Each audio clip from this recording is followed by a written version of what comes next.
근데 이제 이재명 대통령이 이제 이렇게 된 지 취임한 지 한 일주일 정도가 됐잖아요. 이재명 대통령의 아들의 결혼식이 또 이번 주말에 진행이 됩니다. 뭐 극비리에 비공개로 이뤄질 것 같은데 그런데 제가 말하고자 싶은 건 이게 아니고요. 이 대통령 가족에 대한 테러를 모의하는 글이 올라왔다는 신고가 경찰에 접수가 됐습니다. 대한민국 국민들은 집에 있는 돌반지, 금거북이, 금비녀 다 내다가 전부 팔았어요.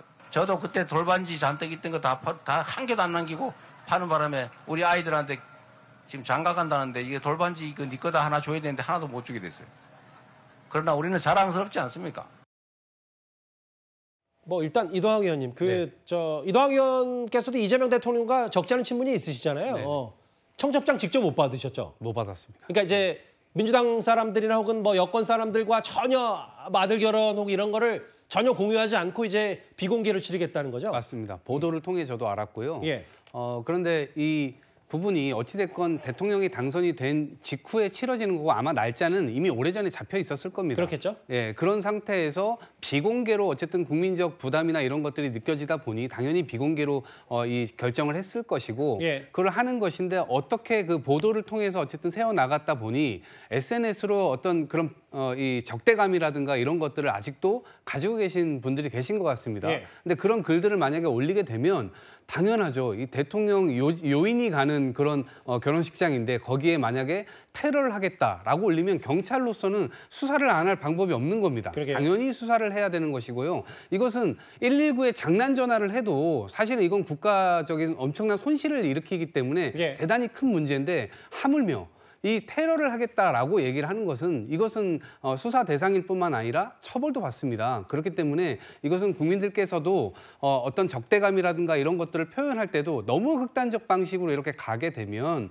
저는 국민 통합에도 저해가 되고 스스로도 이 법적 처벌을 피할 수가 없는 것이기 때문에 이런 것들은 좀 조심해야 되지 않을까 싶습니다. 제가 저희가 그래픽으로는 준비를 했습니다만 굳이 제가 읽지는 않아도 될 것 같고 지금 경찰이 이 글 쓴 사람을 추적하고 있더라고요. 아예 신부 신랑 시점 날짜까지 박아서 내가 뭘 어떻게 하겠다라는 협박과 압박, 테러 글.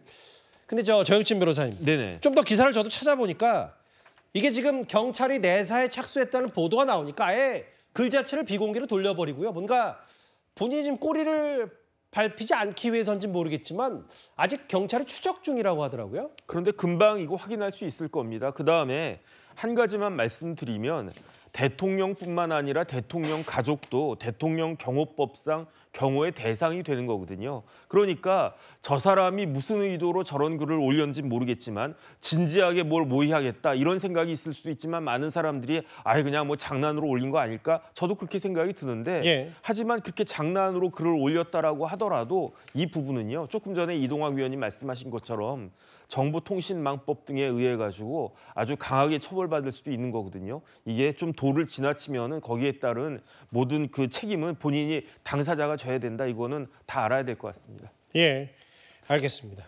일단은 이재명 대통령 아들의 결혼식이 사실은 알리진 않았지만 주말인 거는 장소까지 거의 특정될 정도로 여러 가지 얘기가 나왔는데 그거 관련된 경찰이 그 테러 글 쓴 사람을 쫓고 있다는 얘기까지 7위로 만나봤습니다.